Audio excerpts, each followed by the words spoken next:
किसी ने क्या खूब कहा है कि वक्त की बड़ी अच्छी बात है, जैसा भी हो बीत जाता है, पर डर लगता है तो उन लोगों से जिनका कल कभी नहीं आता।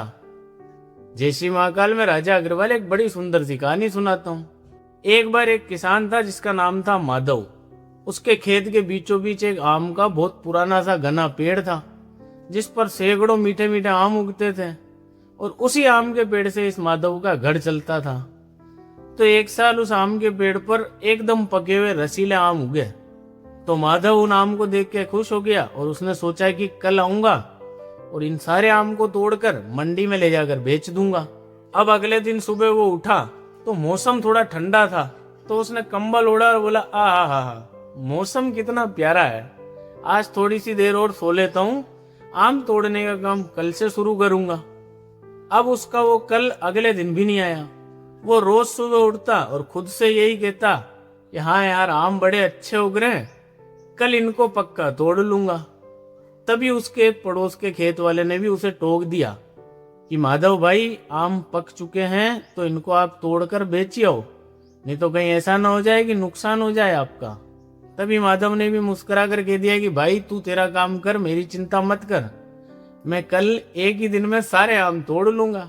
और फिर वही हुआ जो अक्सर किस्मत करती है। अचानक से मौसम बदला, काले बादल छा गए, भयंकर सा तूफान आया और बारिश इतनी तेज हो रही थी कि पूरा जंगल कांप उठा।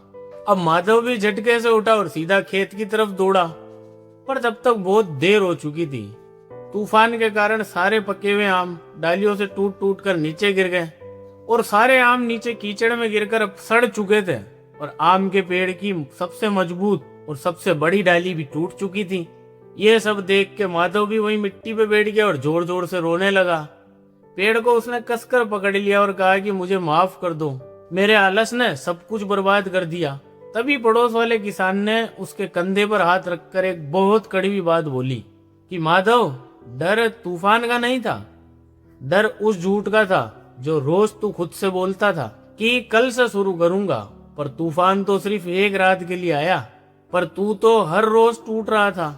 दोस्तों, आजकल हम सबकी जिंदगी में भी यही चल रहा है। हम भी रोज एक नया झूठ बोलते हैं कि पढ़ाई कल से करूंगा, वर्कआउट कल से करूंगा, कोई नया काम कल से करूंगा, और आखिर में वो कल कभी आता ही नहीं है।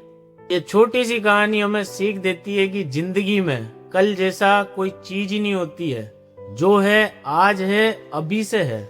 इसलिए जब आप किसी चीज को कल पर टालते हो ना, तो वो उस चीज को नहीं, अपनी कामयाबी को आगे धकेल रहे होते हो।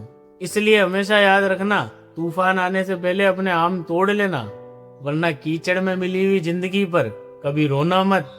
और इसीलिए आरजे राजा आपको हमेशा कहता है कि दुनिया को दिखाने के लिए नहीं, खुद से नजर मिलाने के लिए जियो। कल फिर मिलते हैं एक नई सीख के साथ।